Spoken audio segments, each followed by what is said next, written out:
Hello friends, MPSC career अकॅडमीवर तुमचे पुन्हा एकदा स्वागत आहे। MPSCच्या सिलेबसवर आधारित इतिहास या विषयाची टॉपिक वाइज लेक्चर सिरीज सुरू केलेली होती आपण। त्या लेक्चर सिरीज मधील हा 6वा लेक्चर असणार आहे। या लेक्चरचे टायटल आहे वॉरेन हेस्टिंग्स आणि त्याचे प्रशासन। बंगालचा शेवटचा गव्हर्नर तसेच पहिला गव्हर्नर जनरल ठरलेल्या वॉरेन हेस्टिंग्स याच्या कारकिर्दीचा आपण या लेक्चरमध्ये संपूर्ण आढावा घेणार आहोत। वॉरेन हेस्टिंग्सने बंगालचे प्रशासन चालवताना केलेल्या सुधारणा तसेच त्याच्या कारकिर्दीत घडलेल्या विविध घटनांचा मागोवा आपण या लेक्चरमध्ये घेऊया। ओके, तर चला मग सुरुवात करूया।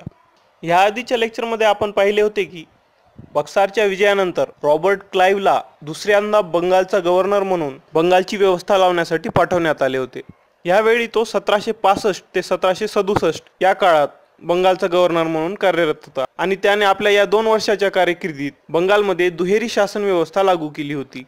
1767 मध्ये रॉबर्ट क्लाइव्ह इंग्लंडला परत गेल्यानंतर वेरलस्ट याला बंगालचा गव्हर्नर बनवण्यात आले। वेरलस्टची कारकीर्द 1767 ते 1769 अशी होती। तसेच कार्टियर बंगालचा गव्हर्नर बनला। ह्याची कारकीर्द 1769 ते 1772 अशी होती। या दोन्ही गव्हर्नरांच्या कारकिर्दीत विशेष अशी काही घटना किंवा सुधारणा घडून आल्या नाहीत, म्हणून आपण वेरलेस्ट आणि कार्टियर यांच्याबद्दल अधिक माहिती घेणार नाही। फक्त तुम्ही हे लक्षात ठेवा की रॉबर्ट क्लाइव्ह आणि वॉरेन हेस्टिंग्स यांच्या दरम्यान बंगालचे 2 गव्हर्नर झाले, एक वेरलस्ट आणि दुसरा कार्टियर। कार्टियर नंतर 1772 साली वॉरेन हेस्टिंग्सला बंगालचा गव्हर्नर म्हणून नियुक्त करण्यात आले। आता त्याची प्रत्यक्ष कारकीर्द सुरू करण्यापूर्वी आपण वॉरेन हेस्टिंग्सचे संक्षिप्त जीवनचरित्र पाहूया। वॉरेन हेस्टिंग्सचा जन्म 1732 मध्ये झाला। 1750 मध्ये तो कर्मचारी म्हणून ईस्ट इंडिया कंपनीमध्ये भरती झाला। त्यानंतर प्रमोशन होत जाऊन त्याला कासिम बाजारचा रेसिडेंट बनवण्यात आले। त्यानंतर 1761 मध्ये त्याला कलकत्ता काउन्सिलचा सदस्य म्हणून नियुक्त करण्यात आले। त्यानंतर 1769 ते 1772 त्यांनी मद्रास काउन्सिलचे सदस्य म्हणून काम केले। अशा प्रकारे प्रगती होत जाऊन त्याची 1772 मध्ये बंगालचा गव्हर्नर म्हणून नियुक्ती झाली। पुढे 1 वर्ष काम केल्यानंतर 1773 मध्ये ब्रिटिश सरकारने पहिला नियमनाचा कायदा म्हणजेच फर्स्ट रेग्युलेटिंग ऍक्ट संसदेमध्ये पारित केला। त्यानुसार 1774 मध्ये वॉरेन हेस्टिंग्स हा भारतातील कंपनीच्या प्रदेशाचा पहिला गव्हर्नर जनरल बनला। ह्या पदावर तो 1785 पर्यंत होता। 1785 मध्ये तो इंग्लंडला परत गेला आणि इसवी सन 1818 मध्ये त्याचा मृत्यू झाला।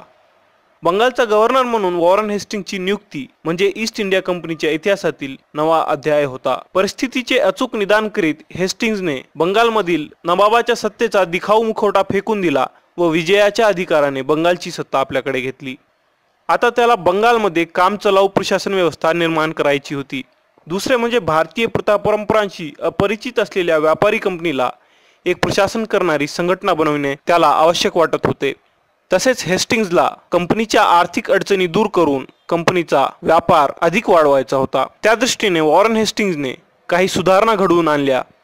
त्या सुधारणा आपण विविध श्रेणींमध्ये विभागल्या आहेत, जसे की प्रशासकीय सुधारणा, भूमिकर सुधारणा, तसेच न्यायालयीन सुधारणा होत्या। शेवटी आर्थिक सुधारणा सुद्धा वॉरेन हेस्टिंग्सने बंगालमध्ये घडवून आणल्या। आता या सुधारणा आपण एक एक करून थोडक्यात पाहूया। सर्वप्रथम आपण वॉरेन हेस्टिंग्सने केलेल्या प्रशासकीय सुधारणा पाहूया। रॉबर्ट क्लाइव्हने लागू केलेल्या आणि पूर्णतः अयशस्वी ठरलेल्या दुहेरी शासन व्यवस्थेला 1772 मध्ये समाप्त करण्याचा ईस्ट इंडिया कंपनीच्या संचालकांनी निर्णय घेतला आणि कलकत्ता काउन्सिलला असा आदेश दिला की बंगाल प्रांताची संपूर्ण व्यवस्था त्यांनी आपल्याकडे घ्यावी। त्यानुसार वॉरेन हेस्टिंग्सने मोहम्मद रजा खान व राजा सिताबराय या नायब दिवानांना पदच्युत केले। काउन्सिलचे सदस्य आणि प्रमुख यांचा समावेश असलेले राजस्व मंडळ म्हणजेच रेव्हेन्यू बोर्ड स्थापन करून कर व्यवस्थेसाठी कर संग्राहक नियुक्त करण्यात आले। राजकोष हा मुर्शिदाबादवरून कलकत्त्याला आणण्याचा महत्त्वाचा निर्णय वॉरेन हेस्टिंग्सने घेतला। वॉरेन हेस्टिंग्सच्या काळात बंगालच्या नवाबाला कोणताही अधिकार उरला नव्हता। बंगालची संपूर्ण सत्ता आता कंपनीकडे आली होती। यानंतर आपण आता वॉरेन हेस्टिंग्सने घडवून आणलेल्या भूमिकर सुधारणा बघूयात। सम्राट अकबर व इतर मुघल सम्राटांनी निर्माण केलेली जी करव्यवस्था होती ती 18व्या शतकाच्या प्रारंभी अस्ताव्यस्त होऊन गेली होती। संपूर्ण जमीन सरकारची आहे असे गृहीत धरून वॉरेन हेस्टिंग्सने परंपरागत अधिकार धुडकावून लावले। जमीनदार केवळ कर संग्राहक आहेत आणि शेतकऱ्यांपासून कर गोळा करण्यासाठी त्यांना कमिशन घेण्याचा अधिकार आहे असे हेस्टिंग्सचे मत होते। चांगली कर व्यवस्था निर्माण करण्यासाठी त्याने चुकांमधून नवे प्रयोग म्हणजेच ट्रायल अँड एरर ह्या पद्धतीचा अवलंब केला। 1772 मध्ये हेस्टिंग्जने कर गोळा करण्याचे अधिकार सर्वात जास्त बोली बोलणाऱ्यास 5 वर्षांकरिता दिले. भ्रष्ट व खाजगी व्यापारात गुंतलेल्या कलेक्टरांना हटवून त्यांच्या जागी जिल्ह्यामध्ये भारतीय दिवाण नियुक्त केले गेले. त्यांच्या कार्यावर नियंत्रण ठेवण्यासाठी 6 प्रांतीय मंडळे स्थापन करण्यात आली. ही मंडळे कलकत्त्याच्या राजस्व मंडळाच्या म्हणजेच रेव्हेन्यू बोर्डच्या नियंत्रणाखाली होती. पण दुर्दैवाने हेस्टिंग्जने निर्माण केलेली पंचवर्षीय बोली पद्धती यशस्वी ठरली नाही.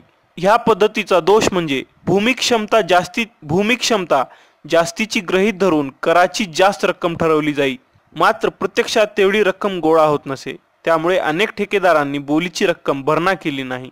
त्यामुळे काहींना पकडण्यात आले तर काही पळून गेले. पंचवर्षीय बोली पद्धती अयशस्वी ठरल्याने वॉरेन हेस्टिंग्जने कर संग्रहणाच्या बाबतीत 1777 मध्ये पंचवर्षीय बोली पद्धती समाप्त करून 1 वर्षीय बोली पद्धती सुरू केली. 1781 मध्ये ह्या व्यवस्थेत सुधारणा करण्यात आल्या. त्यानुसार प्रांतीय मंडळे समाप्त करण्यात आली. जिल्ह्यांमध्ये पुन्हा कलेक्टर नियुक्त करण्यात आले, मात्र त्यांना कर निर्धारणाचे अधिकार नव्हते. संपूर्ण कर व्यवस्थेवर कलकत्ता स्थित केंद्रीय राजस्व मंडळाचे नियंत्रण पूर्वीप्रमाणेच ठेवण्यात आले होते. अशा प्रकारे आपल्याला हे लक्षात येईल की वॉरेन हेस्टिंग्जला कोणतीही निश्चित स्वरूपाची कर प्रणाली लागू करण्यात यश आले नाही. इतिहासकार या अपयशामागे त्याची केंद्रीकरणाची नीती याला जबाबदार मानतात. हा जो पॉइंट आता आपण कव्हर केला भूमिकर सुधारणाचा, हा अत्यंत महत्त्वाचा आहे. ह्याच्यावर पूर्वी परीक्षेमध्ये प्रश्न विचारले गेलेले आहेत. तसेच न्यायालयीन सुधारणा या पॉइंटवर सुद्धा प्रश्न विचारले जातात.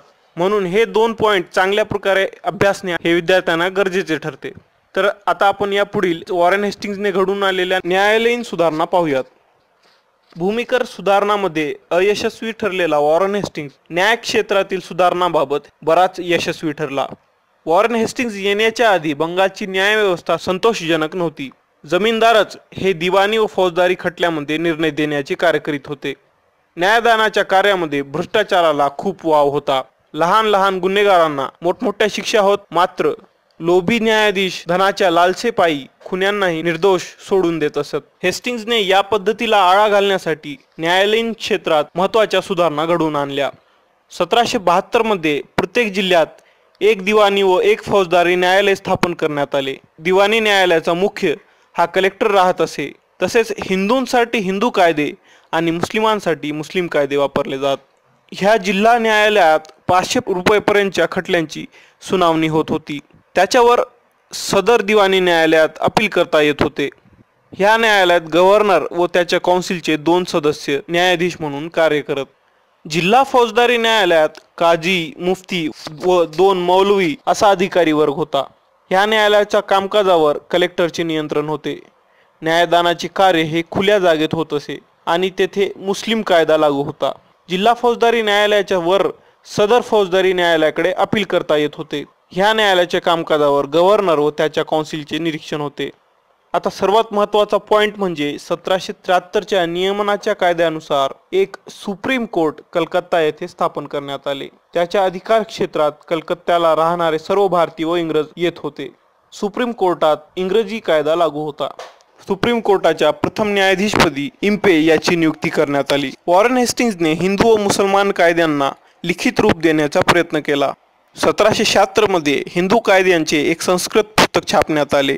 तसेच याच काळात विल्यम जोन्स व कोलब्रुक यांनी डायजेस्ट ऑफ हिंदू लॉ या नावाचे पुस्तक 1791 मध्ये तयार केले. फतवा ए आलमगिरी हे मुस्लिम कायद्याच्या पुस्तकाचे इंग्रजी भाषांतर करण्याचा प्रयत्न केला गेला. आता आपण वॉरेन हेस्टिंग्जने केलेल्या आर्थिक सुधारणा पाहूया. वॉरेन हेस्टिंग्जने अंतर्गत व्यापारातील अनेक अडथळे दूर केले. ठिकठिकाणचे जकात नाके बंद करून कलकत्ता, हुगळी, ढाका, मुर्शिदाबाद आणि पटना ह्या महत्त्वाच्या शहरांमध्ये जकात नाके ठेवले. व्यापारावरील कर 2.5% ठेवले गेले. व्यापारात सवलती देणारी दस्तके त्याने रद्द केली. कंपनीच्या गुमास्तांद्वारे विणकरांचे होत असलेले शोषण बंद करण्याचा महत्त्वाचा निर्णय वॉरेन हेस्टिंग्जने घेतला. तसेच त्याने इजिप्त, भूतान आणि तिबेट ह्या देशांशी व्यापार वाढवण्यासाठी तेथे व्यापारी शिष्टमंडळे पाठवली. अशा प्रकारे हेस्टिंग्जने बंगालला चांगले प्रशासन दिले. पण या व्यवस्थेत भारतीयांना कोणतीही जबाबदारीची पदे त्याने दिली नाही. वॉरेन हेस्टिंग्ज बंगालचा गव्हर्नर म्हणून कार्य करत असताना जेमतेम 1 वर्ष झाले होते. आणि याच सुमारास 1773 मध्ये ब्रिटिश संसदेत रेग्युलेटिंग ऍक्ट संमत करण्यात आला। त्यानुसार भारताचा शासन प्रमुख म्हणून गव्हर्नर जनरलचे पद निर्माण करण्यात आले। त्याच्या मदतीसाठी 4 सदस्यीय कौन्सिल होती आणि कौन्सिलचा अध्यक्ष गव्हर्नर जनरलला बनवण्यात आले। पण निर्णय हा बहुमताने घ्यावयाचा होता। सदस्यांची मते समान पडल्यास गव्हर्नर जनरलला निर्णायक मत देण्याची तरतूद होती। अर्थात असा प्रसंग हा 5 सदस्य असल्यास निर्माण होण्याचा प्रश्नच नव्हता। बैठकीसाठी कमीत कमी 3 सदस्य उपस्थित असावे अशी अट टाकण्यात आली होती। प्रारंभीच्या 5 सदस्यांची नावेही त्या कायद्यातच देण्यात आलेली होती। त्यापैकी वॉरेन हेस्टिंग्ज आणि बारवेल हे भारतातच होते, तर उरलेले 3 सदस्य क्लेवरिंग, फिलिप फ्रान्सिस आणि मॉन्सन हे ऑक्टोबर 1774 मध्ये इंग्लंडहून भारतात आले। या इंग्लंडमधून भारतात आलेल्या कौन्सिल सदस्यांची वॉरेन हेस्टिंग्जशी कधीच जमली नाही। यांच्या दरम्यान नेहमी वाद उफळून येत असत, तसेच एकमेकाविरुद्ध कट कारस्थाने चालत असत। अशा सुमारास वॉरेन हेस्टिंग्जच्या कार्यकाळात काही महत्त्वाच्या घटना घडल्या, ज्या त्याच्या कारकिर्दीच्या अविभाज्य भाग बनून गेल्या। यामध्ये सर्वात पहिली घटना होती ती म्हणजे नंदकुमार खटला होय। नंदकुमार कोण होता? नंदकुमार हा मीर जाफरचा दिवाण होता, पण 1765 मध्ये दिवाणी हक्क कंपनीला मिळाल्यावर नंदकुमारला काढून टाकण्यात आले होते। त्यामुळे तो कंपनीचा विरोधक बनला होता। पुढे हेस्टिंग्ज आणि त्याची कौन्सिल यांच्यात मतभेद होत आहेत असे दिसून येताच नंदकुमारने हेस्टिंग्जवर भ्रष्टाचाराचा आरोप लावला। 1772 मध्ये अल्पवयीन नवाब असलेल्या मुबारकुद्दौला ह्याची संरक्षक म्हणून मीर जाफरची विधवा पत्नी मुन्नी बेगम हिची नियुक्ती करताना तिच्याकडून हेस्टिंग्जने 3.5 लाख रुपये लाच घेतली असा आरोप नंदकुमारने केला। हा आरोप सिद्ध करण्यासाठी आपल्याला कौन्सिल समोर बोलवावे अशी त्याने मागणी केली, पण ह्या आरोपांचे खंडन करून हेस्टिंग्ज म्हणाला की ह्या प्रकरणात न्याय देण्याचा कौन्सिलला अधिकार नाही। उलट हेस्टिंग्जने नंदकुमारला खोटारडा संबोधून रागारागाने कौन्सिलची बैठक संपविली। त्याच्या ह्या आचरणामुळे त्याच्याबद्दल संशय येऊन 3 विरोधी सदस्यांनी हेस्टिंग्ज पासून ती रक्कम कशी वसूल करता येईल ह्यासाठी कायदेशीर सल्लामसलत सुरू केली। दुसऱ्या बाजूला हेस्टिंग्ज व त्याच्या मित्रांनी नंदकुमारचा काटा काढण्याचे ठरवले। त्यांनी नंदकुमारला एका खटल्यात गोवण्याची योजना तयार केली। त्यानुसार 19 एप्रिल 1775 रोजी कमालुद्दीन नावाच्या व्यक्तीने असा आरोप केला की हेस्टिंग्ज व बारवेल विरुद्ध एका आरोपपत्रावर नंदकुमारने त्याची स्वाक्षरी जबरदस्तीने घेतली। दुसरी एक व्यक्ती मोहन प्रसादने आरोप केला की दिवंगत बुलाकी दासाची जडजवाहीर नंदकुमारने खोटी कागदपत्रे तयार करून हडपले आहेत। या आरोपानंतर ताबडतोब नंदकुमारला पकडण्यात आले आणि खोट्या कागदपत्रांबद्दल त्याच्यावर खटला चालवून 6 मे 1775 रोजी त्याला फाशी देण्यात आली। या संपूर्ण कटात कलकत्त्याच्या सुप्रीम कोर्टचा मुख्य न्यायाधीश इम्पे ह्याने हेस्टिंग्जला भरपूर मदत केली। इतिहासकारांनी आणि टीकाकारांनी ह्या घटनेची न्यायाची हत्या म्हणजेच ज्युडिशियल मर्डर असे वर्णन केले आहे। नंदकुमार खटल्यानंतर हेस्टिंग्जच्या कारकिर्दीमध्ये महत्त्वाचे असे पहिले इंग्रज मराठा युद्ध घडले, तसेच दुसरे इंग्रज म्हैसूर युद्ध सुद्धा वॉरेन हेस्टिंग्ज गव्हर्नर जनरल असताना सुरू झाले होते। इंग्रज मराठा युद्ध तसेच इंग्रज म्हैसूर युद्ध यांच्यावर आपण स्पेशल लेक्चर्स बनवून नंतर विस्ताराने माहिती घेणारच आहोत। त्यामुळे मी आता या 2 युद्धांच्या डिटेलमध्ये जाणार नाही। फक्त तुम्हाला एवढे लक्षात ठेवायचे आहे की पहिले इंग्रज मराठा युद्ध आणि दुसरे इंग्रज म्हैसूर युद्ध हे वॉरेन हेस्टिंग्जच्या कार्यकाळात घडले होते। ह्यानंतरची महत्त्वाची एक घटना म्हणजे चेतसिंह प्रकरण होय। मराठा व म्हैसूर युद्धामुळे कंपनीवर खूप आर्थिक बोजा पडला होता।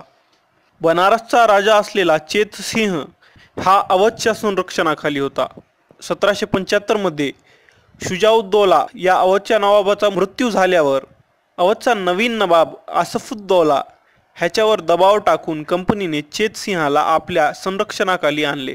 यामुळे असे झाले की चेतसिंह हा दरवर्षी जे 22.5 लाख रुपये अवधच्या नवाबाला देत होता ती रक्कम आता तो कंपनीला देऊ लागला। चेतसिंहाने कंपनीचे संरक्षण घेताना झालेल्या तहात असे ठरवण्यात आले होते की ही रक्कम चेतसिंहाने दरवर्षी नियमित दिली तर त्याच्याकडे कोणतीही नवीन मागणी कंपनीमार्फत केली जाणार नाही। पण पहिले इंग्रज मराठा युद्ध सुरू झाल्याने हेस्टिंग्ज खूप आर्थिक अडचणीत सापडला, म्हणून 1778 मध्ये त्याने चेतसिंहाला 5 लाख रुपये युद्ध कर म्हणजेच वॉर लेव्ही म्हणून मागितले। त्याची पूर्तता चेतसिंहामार्फत करण्यात आली. पण पुढल्या वर्षी 1779 मध्ये हेस्टिंग्जने पुन्हा जास्तीचे 5 लाख रुपये त्याला मागितले. तेही चेतसिंहाने कसे बसे दिले. 1780 मध्ये वॉरन हेस्टिंग्जने चेतसिंहाकडे अतिरिक्त 5 लाख रुपये आणि 2000 घोडेस्वारांची मागणी केली. यावर चेतसिंहाने चिंता व्यक्त केली, पण युद्ध सुरू असल्याने 500 घोडेस्वार व 500 पायदळ अशी फौज कंपनीकडे पाठविली. मात्र आर्थिक अडचणीमुळे जास्तीची रक्कम देण्याबाबत त्याने असमर्थता दर्शविली. त्याचबरोबर पुन्हा आपल्याला पैसे मागू नये म्हणून हेस्टिंग्जला 2 लाख रुपयांची लाच सुद्धा दिली. हेस्टिंग्जने स्वीकारली, पण आपली मागणी सुरूच ठेवली. अखेर चेतसिंह हा मागणी पूर्ण करत नाही असे दिसताच त्याच्यावर हेस्टिंग्जने 50 लाख रुपये दंड लावला व त्याच्या वसुलीसाठी तो स्वतः सैन्य घेऊन बनारसकडे निघाला. अधिकाधिक धन मागितल्यास शेवटी चेतसिंह विरोध करेल व ते निमित्त करून बनारसवर हल्ला करता येईल आणि बनारसचे राज्य कंपनीच्या साम्राज्यामध्ये सामील करता येईल अशी हेस्टिंग्जची योजना होती. 50 लाख रुपये दंडाच्या वसुलीसाठी हेस्टिंग्जने बनारसवर चाल केली.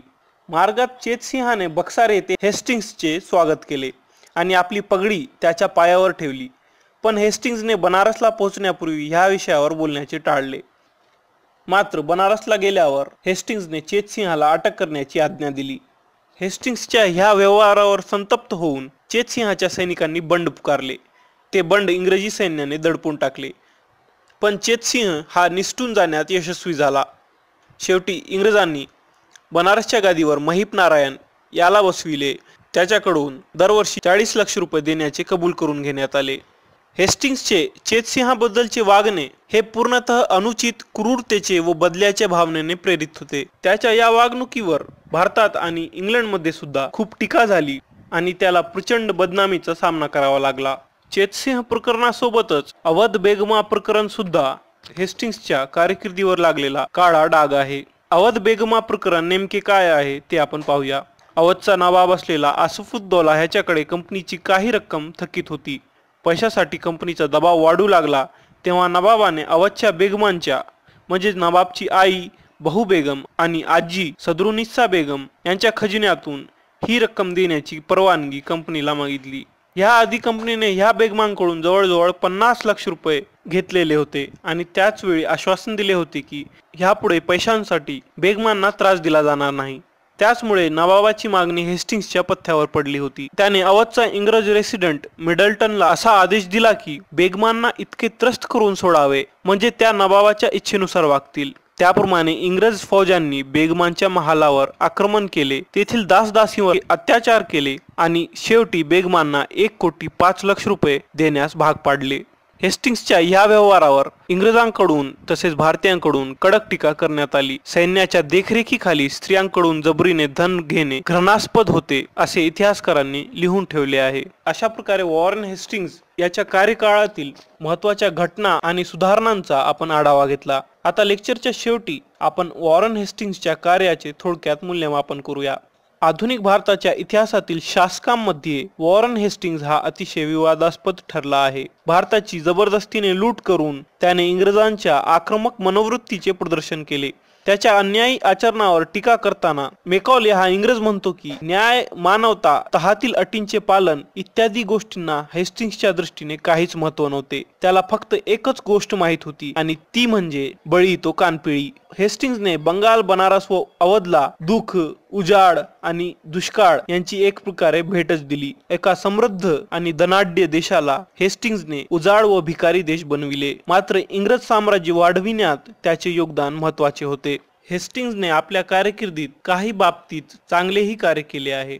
त्याने प्राचीन भारतीय साहित्य आणि विद्येला संरक्षण दिले. चार्ल्स विल्किन्सन ह्याने केलेल्या गीतेच्या पहिल्या भाषांतराला वॉरन हेस्टिंग्जने प्रस्तावना लिहिली होती. त्याच्या ह्या प्रोत्साहनामुळे विल्किन्स, हॉलहेड आणि विलियम जोन्स इत्यादी विद्वानांनी प्राचीन साहित्याचे अध्ययन व प्राच्यविद्यांचे संशोधन केले. विल्किन्सनने फारसी व बांगला छपाईसाठी अक्षरांचे संशोधन केले.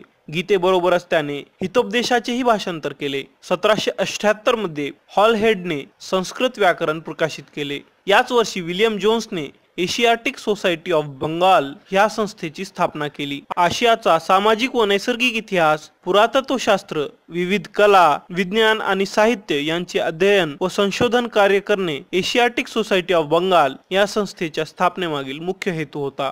इसवी सन 1785 मध्ये निवृत्त होऊन वॉरेन हेस्टिंग्ज इंग्लंडला परत गेला। त्यावेळी तेथील संसदेत त्याच्यावर 1788 ते 1795 असा दीर्घकाळ महाभियोगाचा खटला चालविण्यात आला। जेम्स मिल आणि एडमंड बर्क यांसारख्या संसदपटूंनी वॉरेन हेस्टिंग्जवर कडाडून टीका केली, तरीही संसदेने हेस्टिंग्जला सर्व दोषांमधून मुक्त केले। यावेळी हेस्टिंग्जने इंग्रज साम्राज्याच्या हितासाठी हे सर्व केले असे मत मांडण्यात आले। अशा प्रकारे आपण आधुनिक भारताच्या इतिहासातील महत्त्वाचा गव्हर्नर जनरल असलेल्या वॉरेन हेस्टिंग्जच्या पूर्ण कारकिर्दीचा विस्ताराने आढावा घेतला आहे। ह्यानंतरच्या लेक्चरमध्ये आपण दुसरा महत्त्वाचा गव्हर्नर जनरल चार्ल्स कॉर्नवॉलिस ह्याची कारकीर्द अभ्यासणार आहोत। तर पुन्हा भेटूया। All the best and thank you.